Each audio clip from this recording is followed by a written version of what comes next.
Most of these underground bands have heavy inspirations from the global rock scene, with some bands in particular being a common influence.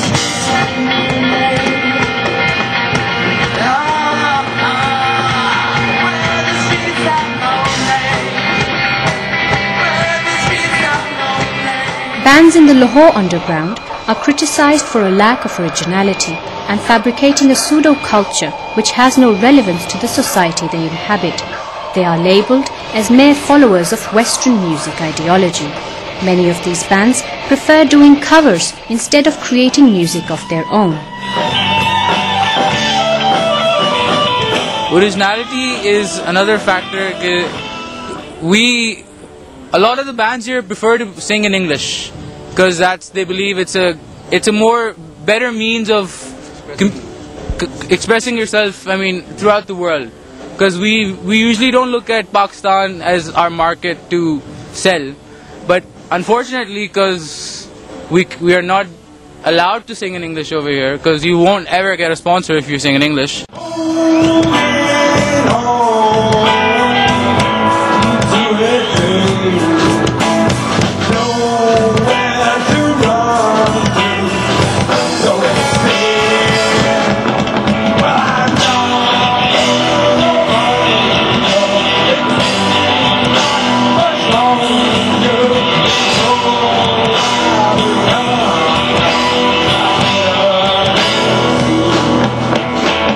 People listen to you, you do covers, people listen to you, and then at the same time you do your own numbers and develop a following. Gradually you basically build on it.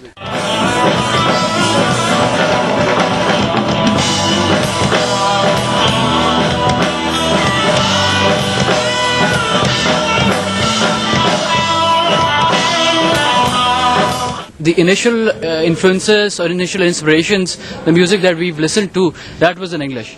So it's like a 360-degree turn for us, that you are on a certain track, you're listening to English songs, your inspirations and your gods are like compositions are different. So the feel is different, the music is different, the lyrics is completely different. So it's a frame of mind that we have to change. We have to shift to Urdu. You have to you have to give up certain things, certain musical technicalities you have to give up, but at the same time it's good. You have to market it that way.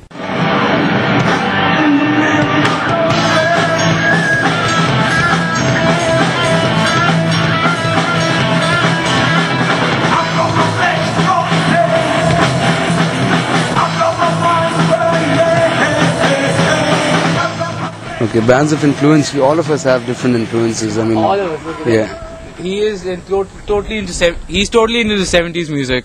I'm into 70s. I've been like a thrasher all my life. I've been listening to metal all my life. Then I got into progressive fusion and Adnan. Everything, basically. But we all agree on Floyd and the 70s. That's something that we all have in common. Plus an attitude as well.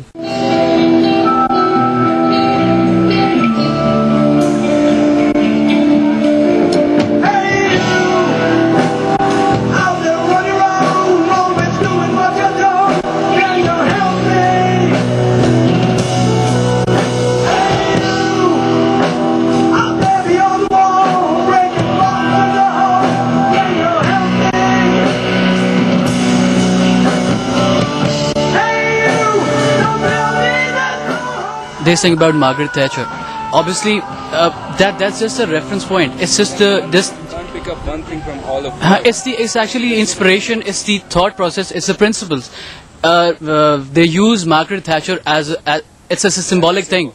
It's a symbolic thing. They are trying to say something through her, right? So what we do over here in Pakistan, we have the same point of view, same ideas, and it's like a non-conformist attitude, and that's what we follow.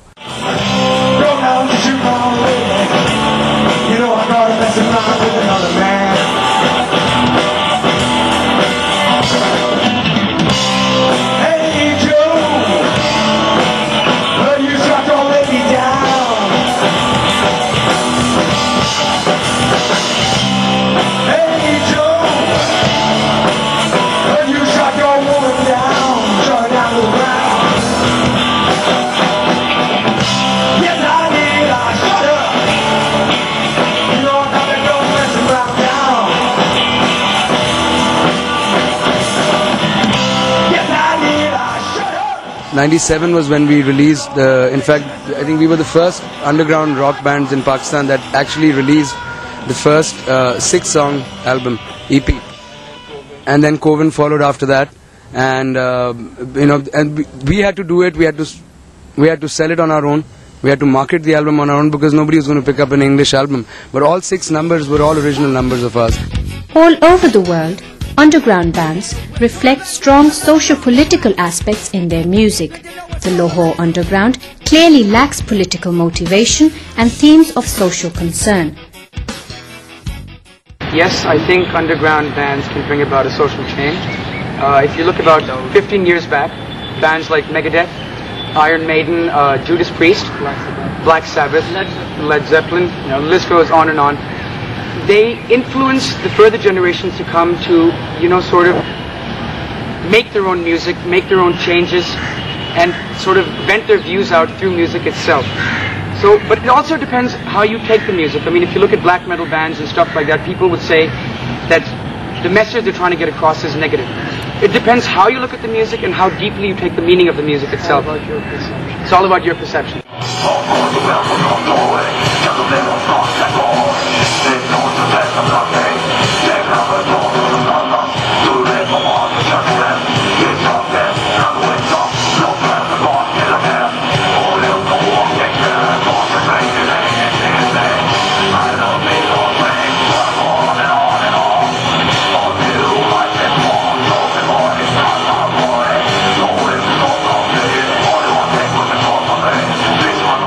Hard to what critics say.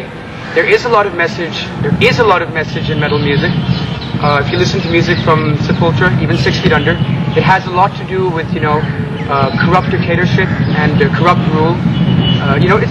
There is relevant issues. You have to listen deeply to the music. It's loud, but there are issues entrenched within the music itself.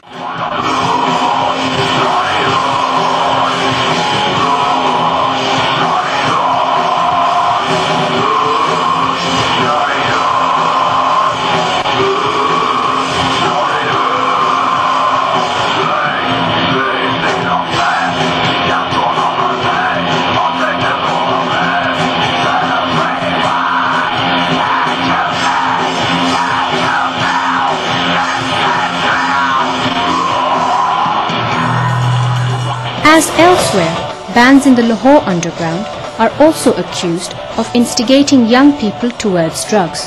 However, musicians term these as baseless allegations and stereotyped associations. Whether these bands are responsible for the promotion of drug culture is debatable and a matter which cannot be determined. First of all, we don't do drugs. We're not a part of this.